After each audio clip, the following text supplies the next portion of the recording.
everyone, Rosabel's here, and this is an overview for what to expect from our much-delayed 17th Story Collection event, a Kazdelian Rescue.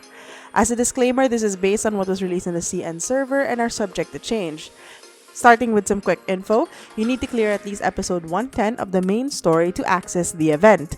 The event will only run for 1 week. Remember, this is a story collection event, not a full-fledged side story. First, let's talk about the new units. We will have 2 new operators available with this event. Both will appear in the Clear Like Hearts, True Like Reflections banner. The first is our new 5-star Mitim, who is a Tactician Vanguard, so he is a ranged unit who can designate a tactical point for his summon, which is a cart named Cherry 3. His talent contains the details on Cherry 3, including how it makes wreckage in the 4 adjacent tiles and how long it will take to respawn. His second skill is his notable skill, and it lets him generate up to 12 DP over time, increases Mitim's attack to up to 80%, and makes Cherry 3 stop attacking, but it gains +1 block and a defense boost of up to 140%. The caveat is that Cherry 3 self-destructs afterwards.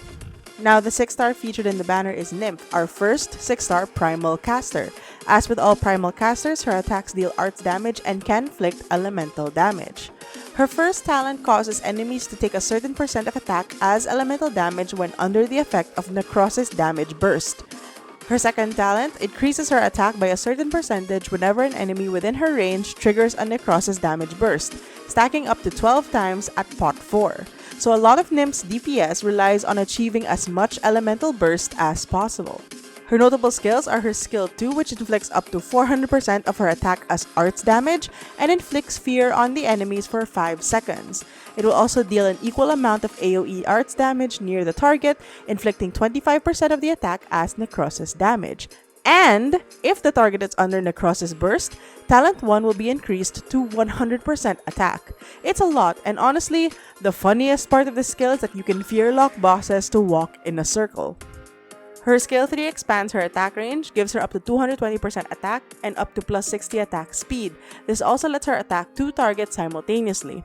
If the target is under Necrosis Burst, the attacks deal elemental damage instead, and a lot of enemies have no elemental resistance. This, coupled with her talents, will give her a ton of DPS. These 2 units will be earning 50% more trust during the event. Since this is a collection event, there are no new stage mechanics. Instead, each stage is going to be a sort of throwback to a previous event. So we'll see stages from Dawsonless, perhaps some main story stages, and even a stage featuring the Monster Hunter collab. The farmable items in this event, though I use the term loosely, are polyester packs and integrated devices. However, because this is a story collection event, you can get the event currency in all main story and resource stages. So honestly, farm whatever you need to farm. You can get up to 18 OP in this event, and the notable shop item is a summer skin for Catapult. As usual, there will be materials and resources for purchase as well. For new players, this event shop is the best way to get information fragments to unlock the previous story collections and get the record restoration rewards. Please don't use red certs for it. Now let's get to the other details of the update. Around the same time as the release of a Kazdelian Rescue, we'll also be getting IS5, the Sarkaz Furnace-side Fables. As usual with all ISs, there will be a bunch of rewards from leveling up, and we'll be getting a new 5-star unit, the Tin Man, our first alchemist who provides support and can debuff units. His IS-specific talent reduces the hope recruitment cost by 2, which, if you play IS, is a godsend, and he also increases the mental burden threshold, which is the new IS5 mechanic. His second talent increases the continuous damage taken by ground enemies within his range. His notable skill is his second skill, which makes him throw an alchemy unit that lasts for 15 seconds, which make the enemies take up to 110% of attack as arts damage every second, and restores the HP of allies up to 25% of his attack per second. He's an interesting unit and will be a great introduction to the Alchemist class before Thorin's Altar comes to global. Along with the release of IS5, we'll be having the Joint Operations 16 banner. The CN banner featured Ascalon, Penance, Degenbrecher, and Chobai. But if we learned anything from the last Joint Ops banner, this is subject to change. Which sucks because this is such a mommy banner and all of these units are so amazing that I'm pretty sure people really want to pull for them. Hopefully it doesn't change that much. We'll also have the Furnace Side Fables login event, which will give us some resources and sanity and a new profile picture. But most importantly, we'll be given a Senior Ops Skills compilation, which will immediately upgrade the skill of a 5-star operator to M3. Aside from this, record restoration will be added for a death in Chunfen, and later on, Dorothy's Vision. Operator modules will be added for spread shooter snipers, which includes Chen Alter, Aosta, OG Executor, and Pinecone.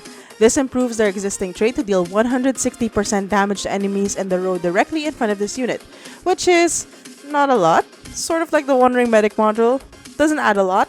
However, leveling up the module will improve certain talents of the operators. For Chalter, for instance, it will increase her chance to not consume ammo, and it will also add the stipulation for non-sniper units to not consume ammo as well. So units like Ala, who use ammo mechanics but are not snipers, can benefit from Chalter's talent. Aside from that, the following units will receive their second module. We have Muslim as X module, which will give her an extra tile of range. Leveling it up will improve her SP recovering skill for casters. Finally, Swire Alter will be getting her Y module, which will give her a new trait by giving her an attack increase every time her DP tax is paid, and leveling it up will reduce the DP cost of keeping her on the stage after taking lethal damage, as well as increasing the health that she recovers from it. Operator modules and/or paradox simulations will also be added for Ambriel, Caper, Harold, and Warmy. The outfit store will also have new beach-themed skins in stock. These include a skin for Totter, Proviso, Tifon, and a live 2D skin for Reed the Flame Shadow. We'll also be getting a rerun of a few skins, which includes a skin for Stainless, Astogene, Beeswax, and Saylock. Finally, for those with spendable money, there will be caster chip packs, a pack with training invitation letters, and a bunch of modules, LMD, and OP. And that's it for this update. Let me know if you're trying to get Nymph. I'm going to try to get her, but I'm not too crazy on it because there's a lot of banners on the way. Don't forget, we have the Dungeon Meshi collab coming soon, and we're currently on the road to Lapland Altar if you're saving up for her. That's it from me. I hope you guys enjoy the event. Good luck to the people pulling for Nymph, and I'll see you guys next time. Bye!